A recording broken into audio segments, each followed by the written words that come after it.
Bismillahirrahmanirrahim. Assalamualaikum warahmatullahi wabarakatuh. Innal hamdalillah nahmaduhu wa nasta'inuhu wa nastaghfiruh wa na'udzu billahi min shururi anfusina wa min sayyiati a'malina. May yahdihillahu fala mudilla lahu wa may yudlil fala hadiya lahu. Ashhadu an la ilaha illallah wahdahu la syarika lahu وأشهد أن محمدا عبده ورسوله يا أيها الذين آمنوا اتقوا الله حق تقاته ولا تموتن إلا وأنتم مسلمون يا أيها الناس اتقوا ربكم الذي خلقكم من نفس واحدة وخلق منها زوجها وبث منهما رجالا كثيرا ونساء واتقوا الله الذي تساءلون به والأرحام إن الله كان عليكم رقيبا يا أيها الذين آمنوا اتقوا الله وقولوا قولا سديدا يصلح لكم أعمالكم ويغفر لكم ذنوبكم ومن يطع الله ورسوله فقد فاز فوزا عظيما أما بعد فإن أصدق الحديث كتاب الله وخير الهدي هدي محمد صلى الله عليه وعلى آله وسلم وشر الأمور محدثاتها فإن كل محدثة بدعة وكل بدعة ضلالة وكل ضلالة في النار. Ikhwas sekalian yang Allah muliakan, pada kesempatan yang mulia ini kita akan membahas kitab Umdatul Ahkam, ya, dan kitab tolak, tepatnya kitab tentang perceraian. Masalah ini sangat penting untuk kita ketahui karena masih banyak di antara kaum muslimin yang belum mengetahui masalah ini sehingga terjatuh pada banyak kesalahan dalam masalah at-tolak dan perceraian. Dan alhamdulillah dengan izin dan taufik dari Allah tentunya kita di malam ini akan mulai membahas masalah ini, kitab At-Tolak, kitab perceraian. Dan semoga Allah Subhanahu wa taala memberikan kepada kita semua ilmu yang manfaat dan Allah memberikan pada kita semua pahala yang dengannya Allah Subhanahu wa taala angkat derajat kita semua. Allah Ta'ala berfirman, yarfa'illahu alladhina amanu minkum walladhina utul ilma darajat. Jadi orang yang berilmu, nuntut ilmu itu, Allah kasih ilmu, Allah angkat derajatnya. Dan orang yang nuntut ilmu itu, orang itu Allah ingini kebaikannya. Man yuridillahu bihi khairan yufaqihu fid din. Barang siapa yang diingini kebaikan oleh Allah, Allah jadikan dia paham tentang agamanya. Allah jadikan dia ngerti tentang mana halal, mana haram, mana yang boleh, mana yang tidak dalam Islam. Nah, kalau kita paham ini berarti Allah Subhanahu wa taala ingin baik. Dan kebaikan menurut hadis tadi di pandangan Allah itu yang paham tentang agama. Ini yang harus kita pahami, yang harus kita yakini. Karena kita di dunia ini kalau tidak belajar tentang ilmu agama, belajar Al-Quran dan hadis Rasulullah SAW, maka bisa salah-salah. Oleh karena itu kita setiap pagi berdoa kepada Allah dengan 3 hal. Kita minta sama Allah, Allahumma inni as'aluka ilman nafi'an wa rizqan thayyiban wa amalan mutaqabbala. Ya Allah, sesungguhnya aku minta kepada Engkau ilmu yang manfaat, rezeki yang thayyib dan amal yang diterima. Di sini Rasul mendahulukan ilmu yang manfaat. Ini menunjukkan ilmu itu sangat penting sekali. Ilmu yang mendasari semua hal, hatta amal kita, rezeki kita juga. Kita tahu ini rezeki halal, rezeki enggak halal dari apa? Ya, ilmu tentunya. Kita tahu amal kita benar atau salah dari apa? Tentunya dari ilmu juga. Ada orang-orang yang beramal, beraktivitas keliru, tapi dia menganggapnya benar. Ya, jadi ada orang beramal Dia nganggap amalnya bagus, baik. Allah berfirman di surat apa itu? Al-Kahfi ayat 103 sampai 104. Allah berfirman, "Qul hal nunabbi'ukum bil akhsarina a'mala." Katakanlah, maukah kalian aku kabarkan kepada kalian atau kami kabarkan kepada kalian tentang orang-orang yang paling rugi amalannya. Jadi ada orang yang paling rugi amalannya, bukan orang yang rugi, bahkan paling rugi kata Allah. Isim tafdhil. Siapa mereka? Alladzina dhalla sa'yuhum fil hayatid dunya. Jadi orang-orang yang amalnya di hidupan dunia ini, yang sa'i dan usahanya itu sia-sia semata kata Allah. Wahum yahsabu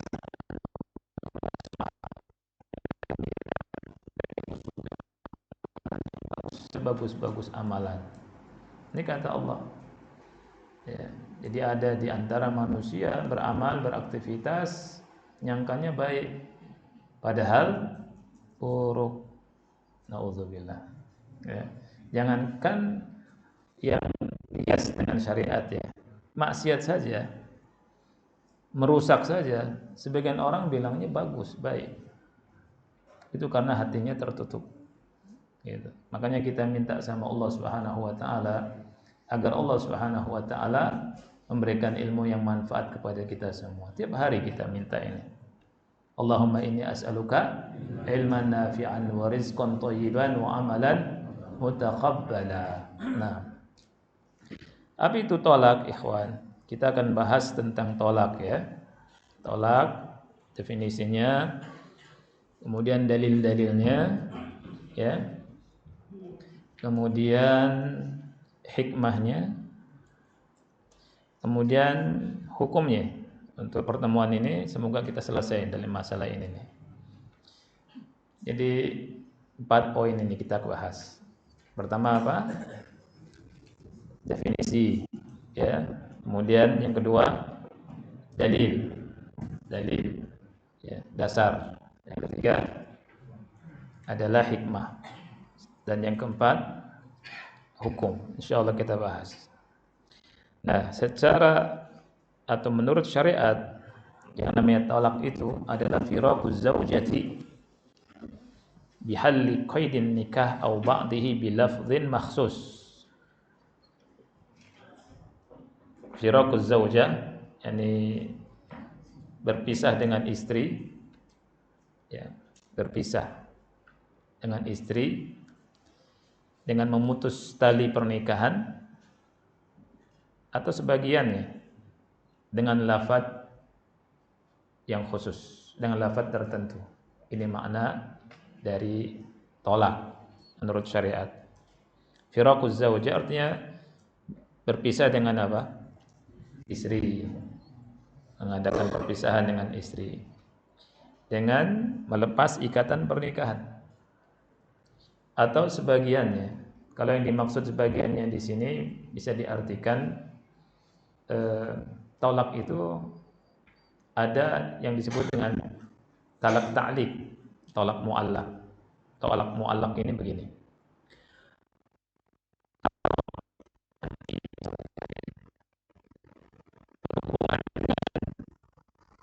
Fulan atau fulana yang tidak disetujui maka anti cerai.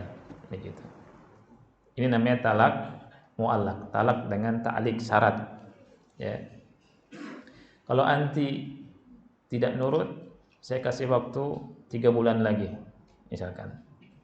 Dari saya ngomong sekarang, dihitung 3 bulan. Kalau enggak nurut, enggak berubah, talak. Ini talak pakai mu'allaq. Talak pakai apa? Syarat. Gitu. Kalau anti masuk rumah fulan, anti cerai, misalkan. Berarti ini talak, ya, atau fulana. Nah. Kemudian sekarang kita masuk ke dalil. Dalil disyariatkannya perceraian. Dalil disyariatkannya apa? Perceraian. Ketika kita berbicara agama Islam dan hukum yang terkait dengan Islam, dalilnya apa, ikhwan? Dalil Al-Qur'an, dalil apa? Al-Qur'an, hadis dan ijma'. ya. Kita punya dalil. Jadi hukum Islam ini terkait dengan Al-Quran, hadis, dan ijma.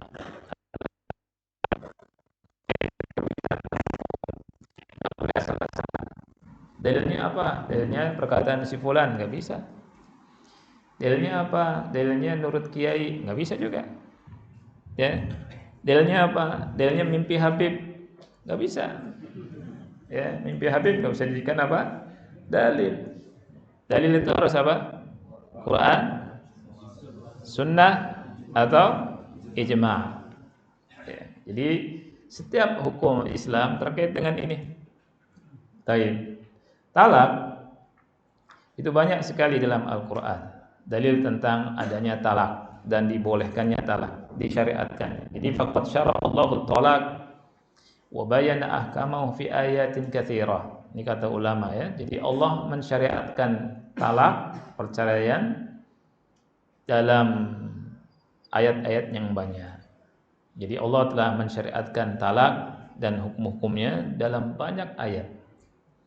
Di antaranya surat Al-Baqarah 229, kemudian Al-Baqarah 228, kemudian Al-Baqarah 237, kemudian At-Talaq ayat 1, di antaranya itu ya. Al-Baqarah 229, Allah Ta'ala berfirman, At-Talaqu marratan. Tolak yang bisa rujuk kembali itu ada dua, kata Allah. Berarti kalau sudah dua tinggal berapa?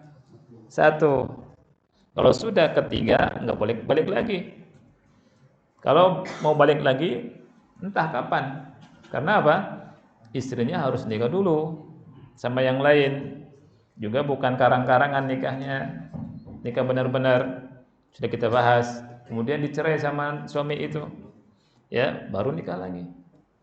Tapi kalau nggak dicerai-cerai dan istri nggak nikah-nikah, bisa balik lagi enggak? Enggak bisa sampai mati, enggak bisa.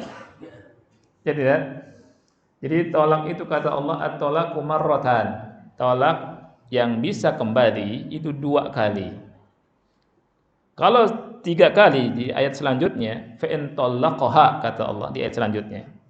Kalau dicerai lagi berarti 3 tuh. Fala tahillu lahu min ba'd hatta tankiha zaujan ghairah. Enggak halal setelah itu sampai menikah dengan laki-laki lain atau dinikahi sama laki-laki lain.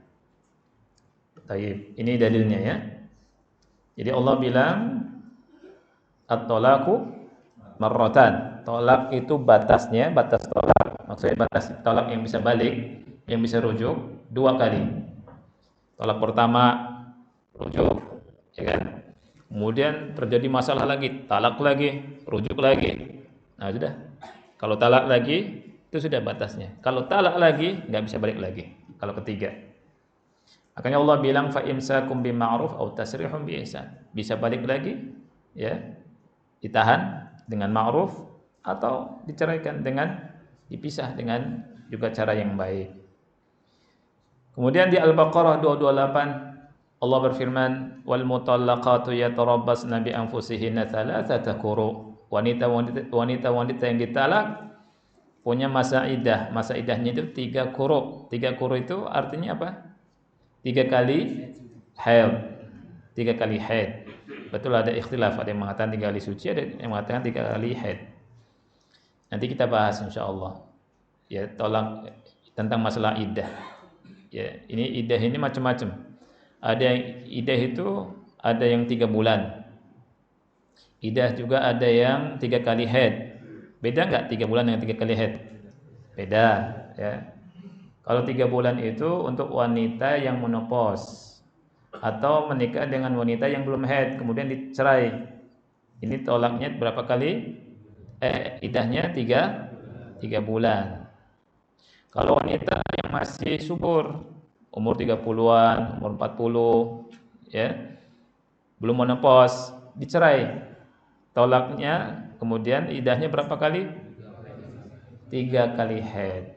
Bisa jadi haidnya sekali 2 bulan sekali. Kalau 2 bulan sekali berarti berapa bulan tuh? 6 bulan, iya kan? Itu. Kemudian ada wanita yang hamil dicerai, iddahnya berapa lama? Sampai melahirkan. Sampai melahirkan. Kalau dicerainya bulan kedua lagi hamil baru dicerai, berarti nunggu berapa bulan tuh?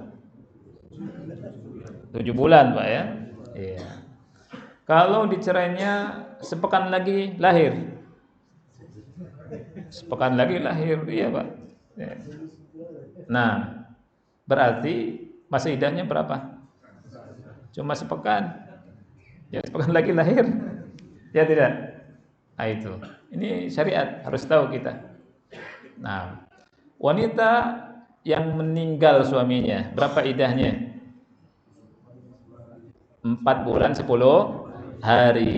Arba'ata ashhur wa ashra. 4 bulan 10 hari. Kalau ada kalau ada wanita suaminya meninggal, jangan ganjen di bulan kedua.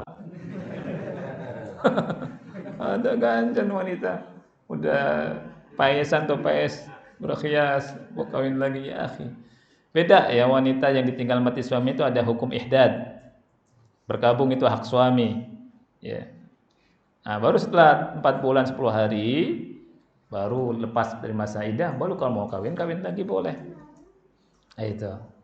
Nah, jadi makanya ada orang awam dan di masyarakat nih, saya mau menikah, ya berapa? Udah 3 bulan, ya boleh nikah, gitu. Jadi orang awam memfatwakannya 3 bulan, 3 bulan, 3 bulan, 3 bulan semua. Siapapun wanitanya 3 bulan. Ini bahlul fatwanya. Ya, dia ada hukumnya. Nah, baik. Kemudian disebutkan di Al-Baqarah 237. Allah berfirman, "Wa in talaqtumuhunna min qabli an tamassuhunna wa qad faradtum lahunna fariidatan fa nisfu ma faradtum." Ini juga tentang talak, ya tidak? Wanita yang dinikahi, kemudian belum digauli, berapa masa iddahnya? Berapa masa iddahnya? Siapa yang tahu? Misalkan, siapa nama antum akhi? Lupa anak. Mbak Dedi. Misalkan ya, Mbak Dedi nikah. Kemudian cerai. Misalkan baru nikah, akad, datang istrinya. Istrinya ngambek. Ceraikan. Oh, takut sama istri ini. Ini contoh saja Dedi ya. Kemudian menceraikan itu istri, belum digauli. Ya. Berapa lama iddahnya itu wanita itu? 3 bulan? Tidak ada. Famalakum alaihina min iddatin ta'tadunaha. Jadi enggak ada iddah. Wanita yang dicerai belum digauli tidak ada iddahnya. Nah. Kemudian dalil tentang disyariatkannya tolak juga surat At-Tolak ayat 1. Surat At-Tolak ayat 1. Allah Ta'ala berfirman, "Ya ayuhan nabi, idza talaqtumun nisaa fatalliquhunna li'iddatihinna wa ahsul iddah." Wahai nabi, apabila kamu mencerai istri-istri, apabila kalian mencerai istri-istri. Ini sebutannya ke nabi tapi pakainya tum. Ada maksud untuk nabi dan hukumnya untuk umat juga. Ini kata ulama ya. Kalau kalian mencerai istri, fatalliquhunna li'iddatihin, maka ceraikanlah mereka istri itu di saat mereka siap melaksanakan iddah dengan semestinya, di waktu iddahnya. Ini ada bahasanya dengan hadis pertama yang akan kita bahas di kitab Umdatul Ahkam, khususnya di kitab Tolak, yakni berkaitan dengan kapan seorang laki-laki itu mencerai istrinya. Ya, karena tolak itu ada dua, ada tolak sunnah, ada tolak bid'ah. Tolak sunnah dan tolak apa? Bid'ah. Tolak bid'ah itu haram, nggak boleh dilakukan dan berdosa kalau melakukannya. Makanya penting belajar tolak ya. Tolak itu ketika dilakukan, yang sunnah itu dilakukannya ketika suci tidak digauli. Ketika apa? Suci tidak digauli. Lawannya apa? Lawan suci ketika haid. Tidak boleh dan haram hukumnya seseorang menceraikan istrinya ketika istrinya dalam keadaan haid. Ini namanya tolak bid'ah. Akan kita bahas. Hukumnya haram, berdosa. Ibnu Umar radhiyallahu anhuma itu pernah melakukannya dan Rasul marah, suruh balik. Ya. Tolak bid'ah. Lawan dari suci dan tidak digauli berarti apa? Suci digauli. Misalkan nunggu digauli dulu baru dicerai. Ini enggak boleh, akhi. Ya. Ini boten kenging. Ya, bahasa Cirebon nih. Ya, tetiasa. Karena ada kan, saya mau tolak anti, tapi digauli dulu ya. Nah, ada tidak? Ada di masyarakat yang terjadi. Kalau mau mentalak itu tunggu suci dan tidak digauli baru talak. Baik.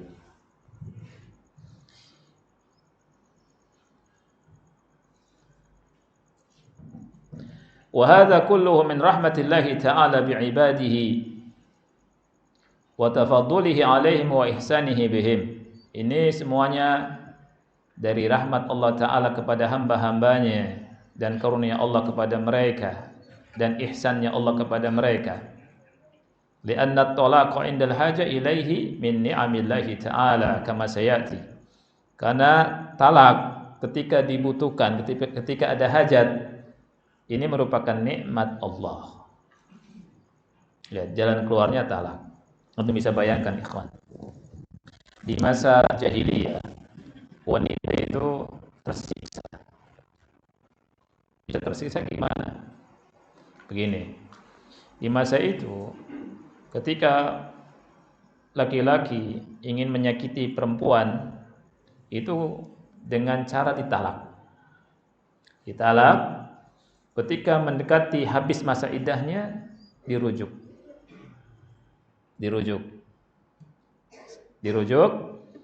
Berarti sudah balik lagi kan?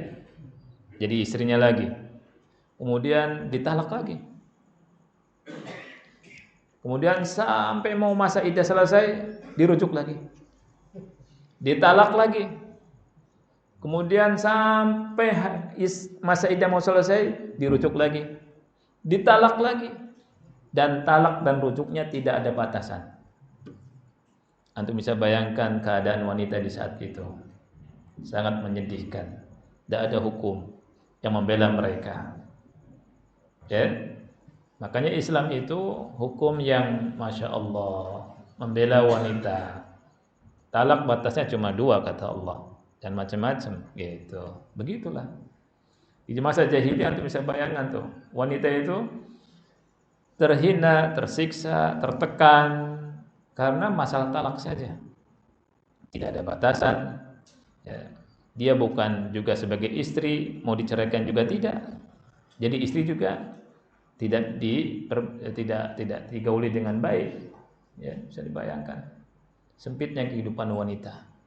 Tidak ada yang membela. Dan umumnya di masa jahiliyah itu seperti itu. Dan ini adat kebiasaan jahiliyah. Lihat. Ini namanya jahiliyah. Jahiliyah itu kata jahil, kebodohan. Itulah cara memperlakukan wanita di salah satu sisi saja. Belum di sisi yang lain. Nah, dari sisi talak ini, Islam menunjukkan tentang rahmat Allah Subhanahu wa taala kepada hamba-hambanya. Ya. Nah, ini dalil dari Al-Qur'an. Dalil dari sunnah disebutkan ahaditsul bab. Hadis-hadis di bab ini. Ini nanti hadis-hadis tentang masalah perceraian, ini semuanya dalil tentang disyariatkannya perceraian. Kita akan bahas satu persatu dan kita akan ambil ilmunya, kita ambil faedahnya, ya, kita akan pahami dengan detail insyaallah dari sesuai dengan ada hadis yang di Umdatul Ahkam. Nah, dan yang ketiga adalah ijma'. Ijma' ini artinya apa?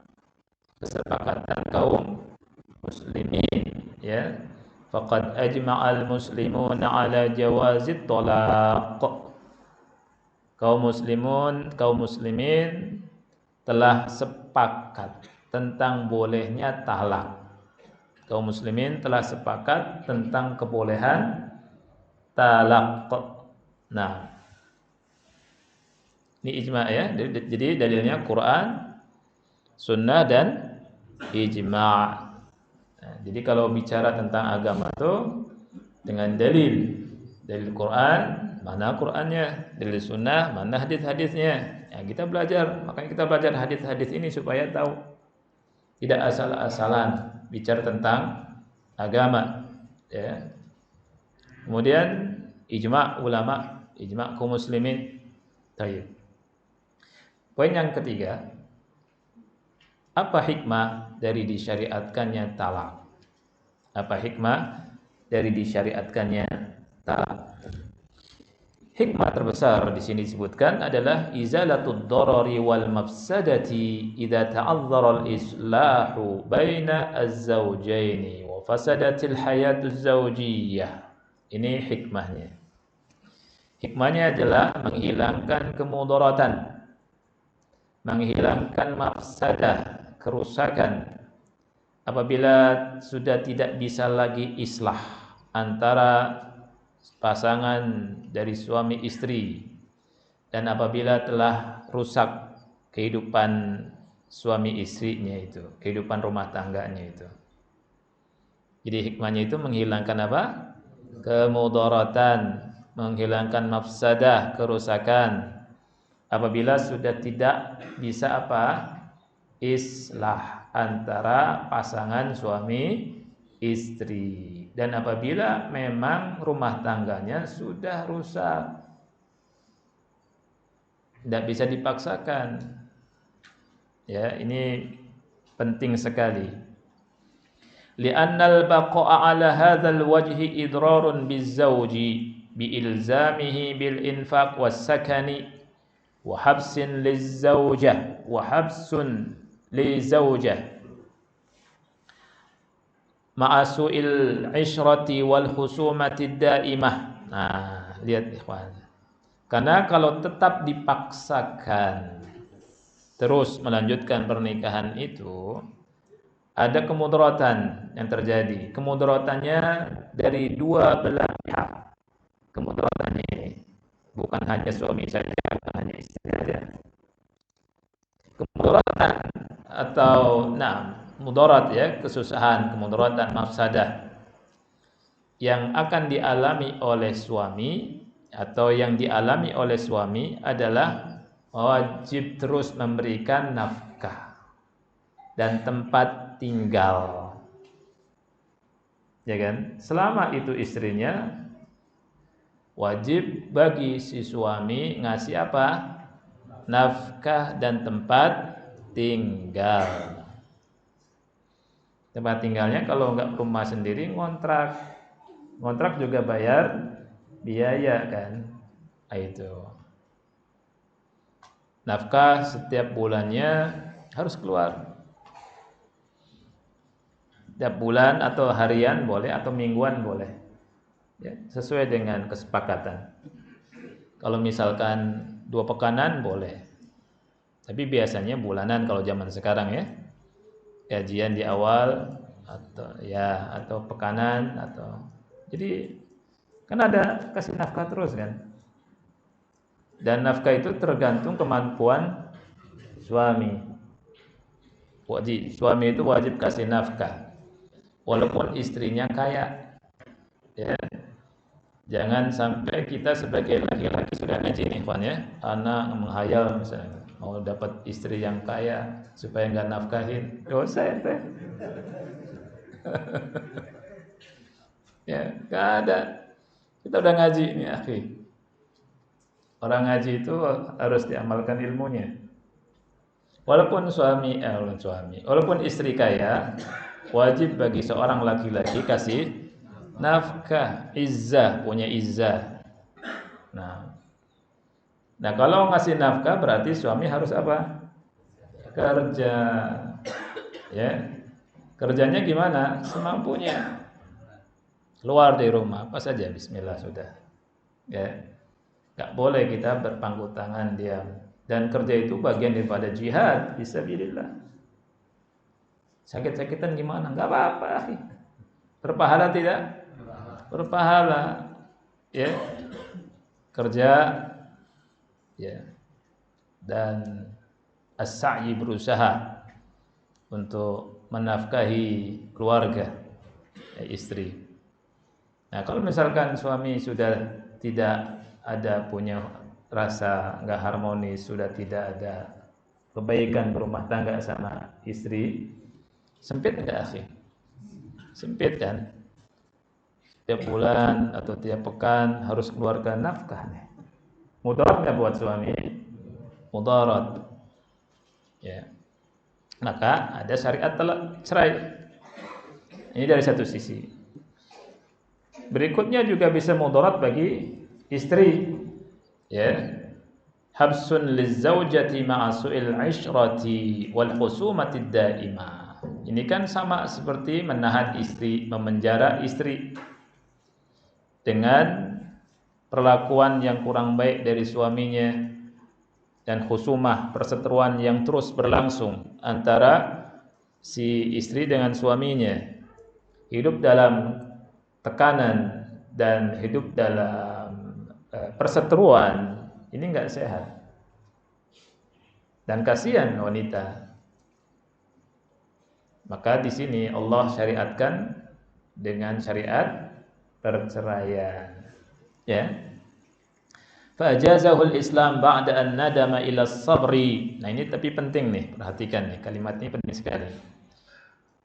Perceraian dibolehkan oleh Islam setelah Islam menganjurkan untuk bersabar wa tahammuli ma qad yahsulu minaz zaujah, dan dia menanggung beban, ya, menanggung berbagai macam hal dalam kehidupan rumah tangga yang muncul dari istri.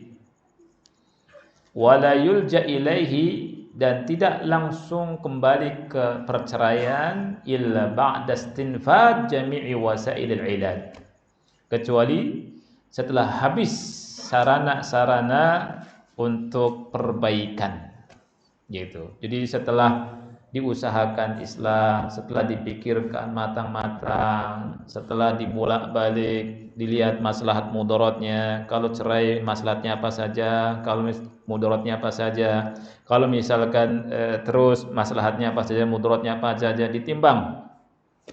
Kemudian tanya ke yang lain, ya, tanya ke guru misalkan, habis itu ditimbang lagi.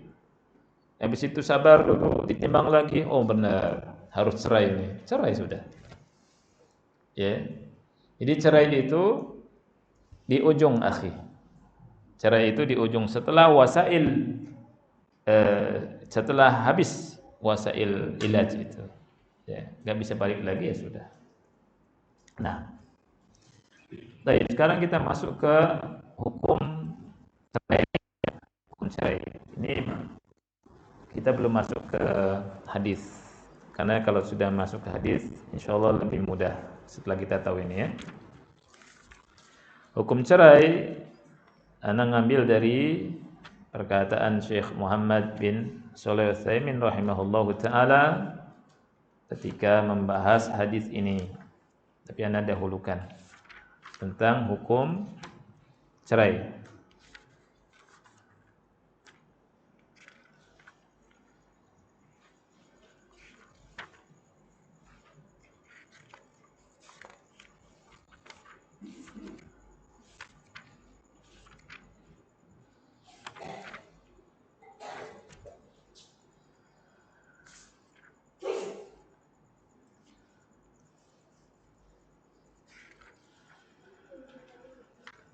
Kalau masalah perceraian ini, kalau tidak ada daruratnya, tidak boleh cerai, ya. Nah, Syekh Utsaimin rahimahullah berkata, at-talaq tajri fihi al-ahkamul khamsah. Jadi talak itu berlaku hukum yang 5. Talak itu berlaku hukum yang nanti kita bahas hadisnya mungkin pekan depan ya. Talak berlaku hukum yang 5. Yang 5 itu artinya apa, ikhwan? Bisa wajib, bisa sunnah, bisa mubah, bisa makruh, bisa haram. Kapan wajib, kapan sunnah, kapan mubah, kapan makruh, kapan haram. Ini harus kita pahami. Sekali lagi, tolak, ya, ulama berkata tajri fihi al-ahkamu al-khamsah. Ya, bisa wajib, bisa sunnah, bisa mubah, bisa haram. Nah, tetapi dari yang 5 tadi, haram, makruh, mubah, sunnah, wajib, hukum asal talak itu adalah makruh. Hukum asal cerai itu makruh. Al-aslu itu makruh. Nah, al-aslu fi talak annahu makruh. Antum ingat ya? Karena ini kaidah semua ini. Hukum asal itu makruh. Alasannya apa? Li'anna nikah min akbarin ni'am. Karena nikah itu merupakan nikmat yang terbesar. Nikmat besar, bahkan terbesar kata Syekh Utsaimin, pernikahan itu. Walahu tsamarat wal fawaidul jalilatul katsirah. Ya, ada banyak buahnya dan faidah yang besar dan banyak. Nikah itu banyak buahnya, banyak faedahnya, ya, dan faedahnya sangat besar. Fala yanbaghi lil insan an yutalliqa li adna sababin. Maka tidak seyogianya seseorang menceraikan istrinya karena sebab yang ringan, sebab yang sepele. Balla yutalliq illa lihajah. Tetapi hendaknya dia tidak mentalak, seorang suami tidak mentalak kecuali kalau ada hajat. Baik. Jadi hukumnya berlaku 5 hukum tadi. Ini bisa makruh, bisa apa? Haram, bisa wajib, sunnah, mubah, makruh, haram. Tapi hukum asal cerai makruh. Alasannya sahih. Banyak fawaidnya. Terus enggak boleh bagi seseorang menceraikan istrinya karena sebab yang kecil. Misalkan istri nyuguhin kopi kurang manis, kurang asam loh, saya cerai kamu. Ini bahlul hada. Ya. Nih. Ya. Ada ceritanya nanti kita insyaallah bahas. Sudah azan ya? Saatnya azan, Pak ya? Atau 1 menit lagi? Sudah azan? Baik. Insyaallah kita lanjut. Ini masalahnya penting. Sangat penting. Sallallahu nabiyina Muhammad wa ala alihi wa sahbihi wa barak. Wassalamualaikum warahmatullahi wabarakatuh.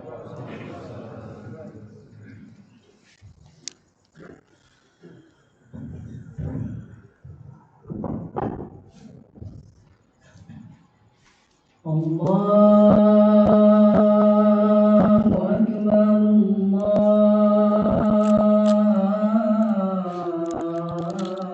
Allahu akbar. Allahu akbar,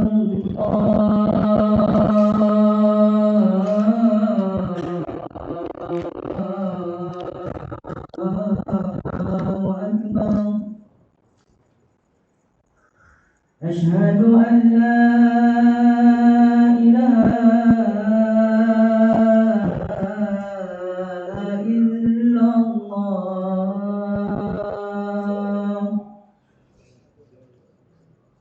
Asyhadu an la ilaha illallah.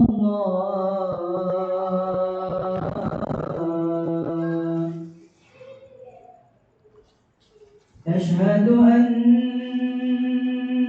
محمدا رسول الله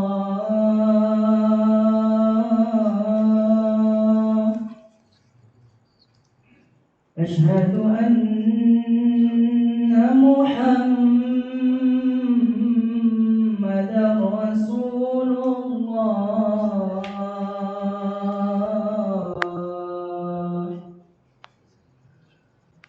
حي على الصلاة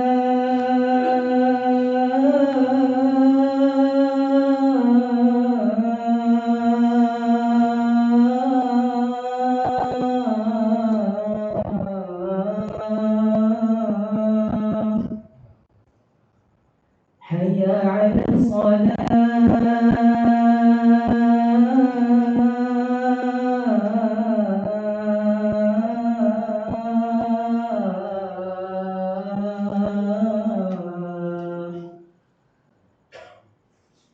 حي على الفلاح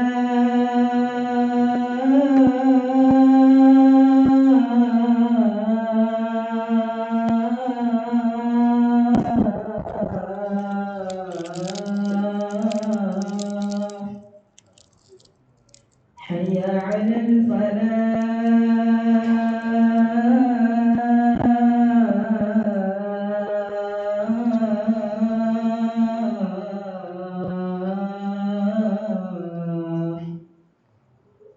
الله أكبر الله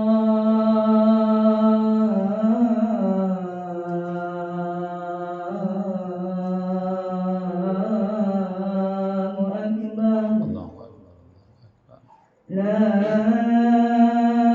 إله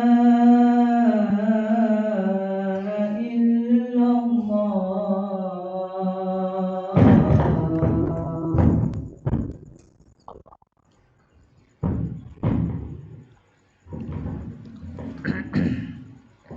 Alhamdulillah wassalatu wassalamu ala Rasulillah wa ala alihi wa ashabihi wa man wala wala haula wala quwata illa billahi amma ba'd.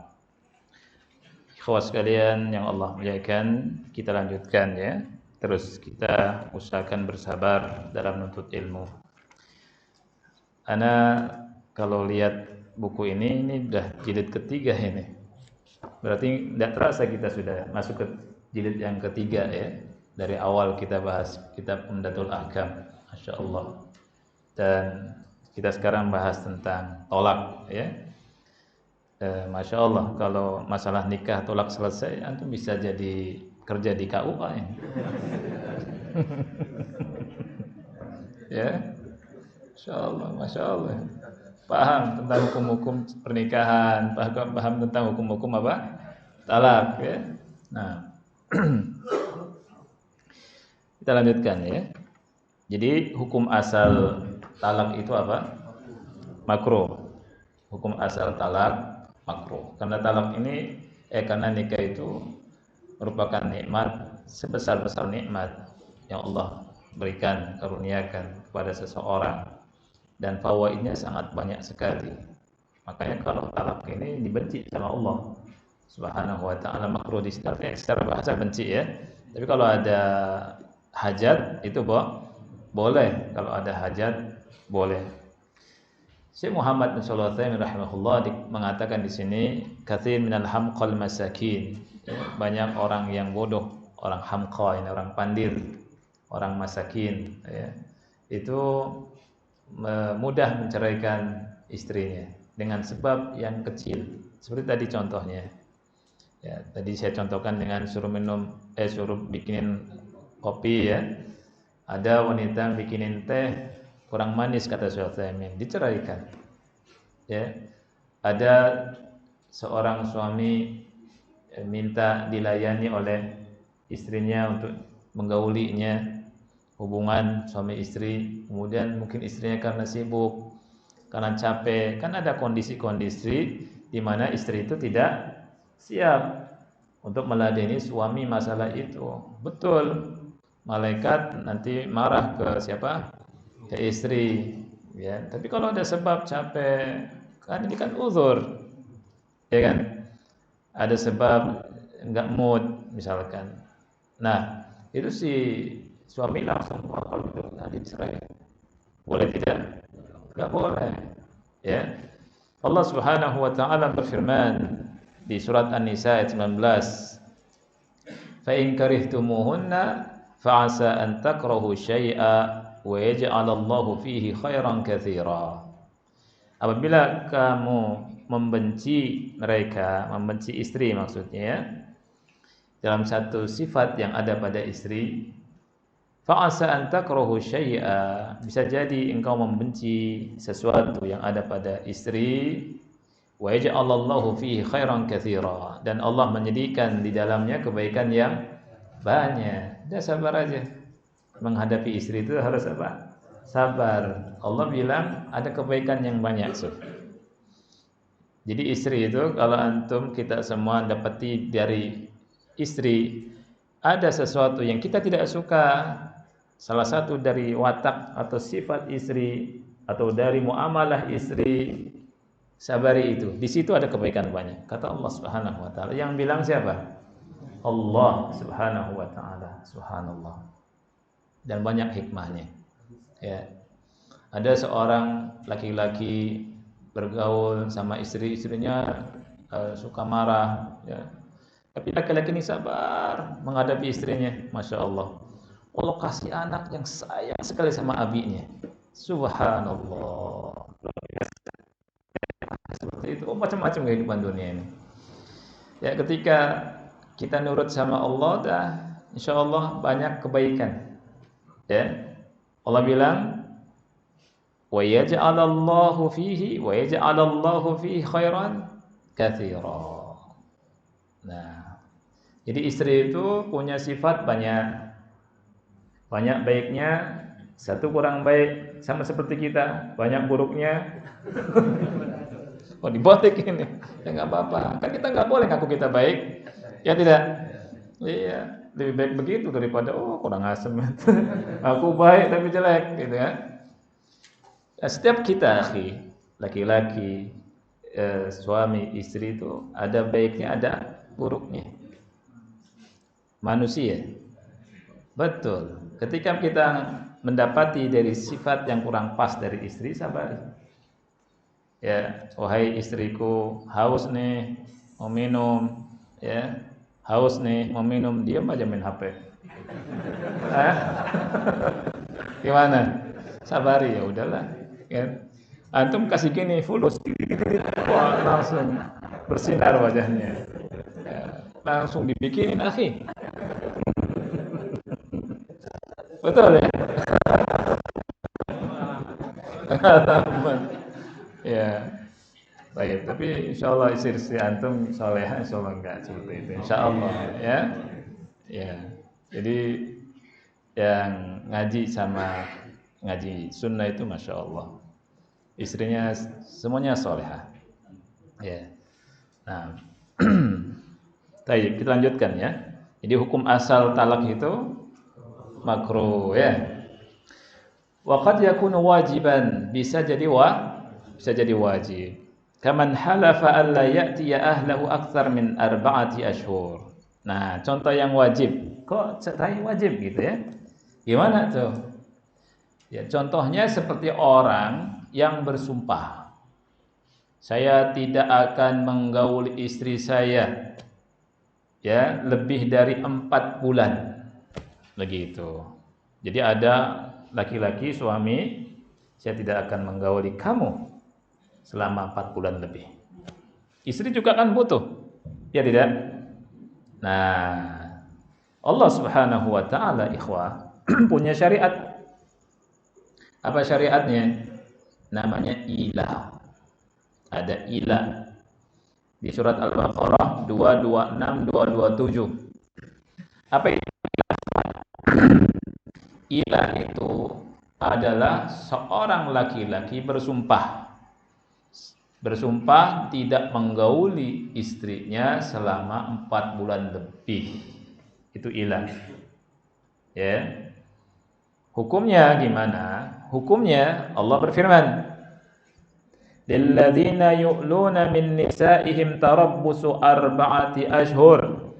Bagi orang-orang yang mengilah istrinya dikasih tarabbus, waktu tunggu selama 4 bulan. Fa in fa'u, kalau balik, balik ya, fa innallaha ghafurur rahim. Maka sungguhnya Allah Maha Pengampun lagi Maha Penyayang. Kalau baliknya sebelum 4 bulan itu tanpa membayar kafarat. Ya, tapi kalau baliknya setelah 4 bulan bayar kafarat. Kita lanjutkan. Wa in azamu talaq fa innallaha samii'un 'alim. Kalau mereka punya azam untuk menceraikan, maka Allah Maha mendengar lagi Maha mengetahui. Ya. Taib. Jadi kalau ada yang bersumpah ya, saya tidak akan menggauli istri selama 4 bulan lebih gitu. Ini kalau sudah 4 bulan nggak boleh tuh. Nggak boleh. Ya, tidak boleh. Dia harus apa? Dia harus balik. Kalau balik rujuk, dia harus bayar kafarat. Ya, kalau melanjutkan, antum bisa ceraikan aja udah. Dan wajib ceraikan. Gitu. Ya. Nah, balik kembali menjadi rujuk dari ilah ini kan membatalkan sumpah kan? Membatalkan apa? Sumpah. Maaf tadi saya salah ngomongnya ya. Tadi saya bilang sebelum 4 bulan ya. Ya. Membatalkan sumpah, maaf, masuk ke hukum harus membayar kafarat kalau membatalkan sumpah. Ya. Jadi kalau membatalkan sumpah itu, akhi, itu kafaratnya seperti yang Allah sebutkan di surat Al-Maidah ayat 89. Orang yang bersumpah itu kemudian membatalkan sumpahnya, ya, itu bayar kafarat. Apa kafaratnya? Allah sebutkan di Al-Maidah 89. Allah bilang fa kafaratuhu it'amu asyrati masakin min awsati ma tut'imuna ahlikum au kiswatuhum au tahriru raqabah. Kafaratnya adalah memberi makan 10 orang miskin. Itu kafarat sumpah. Ngasih makan 10 orang miskin. Ya.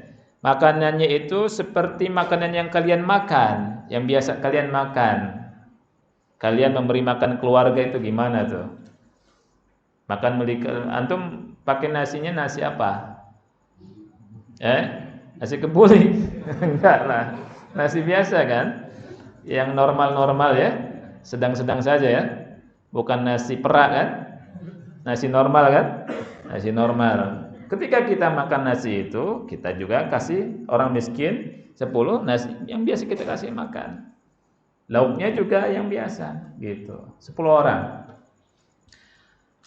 Atau yang kedua, memberi pakaian.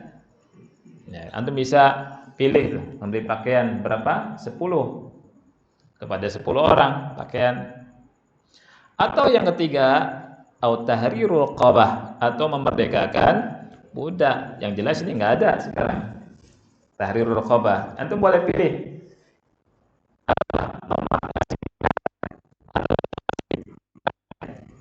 Nah, atau memberikan budak kalau ada, tapi enggak ada sekarang. Kata Allah, kalau tidak mendapatkannya, maka puasa 3 hari. Gak bisa ngasih makan 10 orang, gak bisa ngasih pakaian, maka antum lakukan ini. Solusinya puasa 3 hari. Ya. Nah, jadi perkataan orang yang mengatakan kalau Anda membatalkan sumpah langsung 3 hari ini tidak benar. Harus melalui itu dulu. Ada orang sumpah misalkan, saya tidak akan naik taksi fulan lagi. Ada taksi apa gitu ya, karena pernah dikecewakan.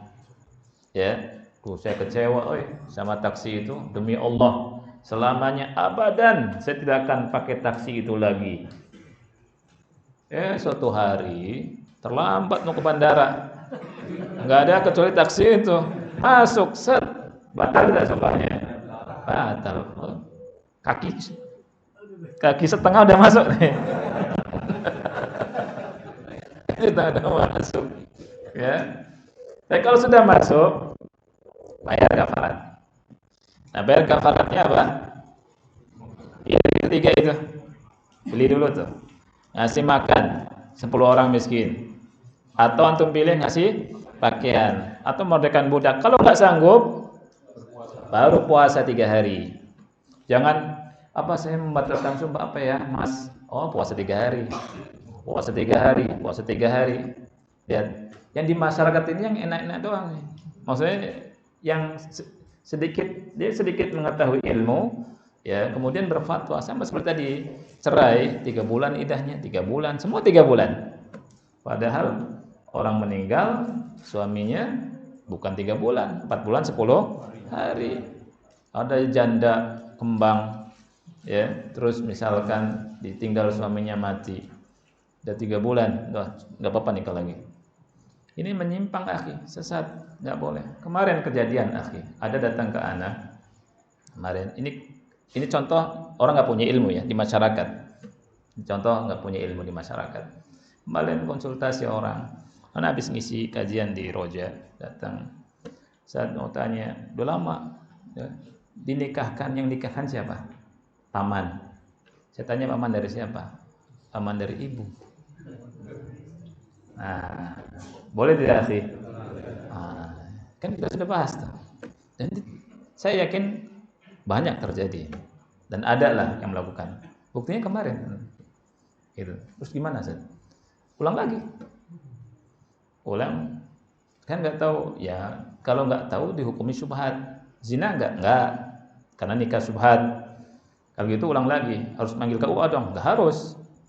Antum ulang, kemudian sama keluarga saja sudah. Mahar baru, nikah baru, ada keluarga, selesai. Ya kan? Ini gara-gara apa? Tidak punya ilmu. Ya. Jadi paman itu ada am, ada apa lagi? Khal. Yang nggak boleh dari pihak khal.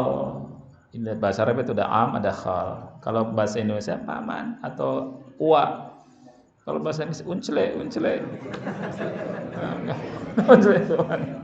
Baik, insyaallah kita lanjutkan pekan depannya. Insyaallah. Baru yang wajib nih. Nah, kita akhiri subhanakallahumma bihamdika asyhadu an la ilaha illa anta astaghfiruka wa atubu ilaik. Assalamualaikum warahmatullahi wabarakatuh.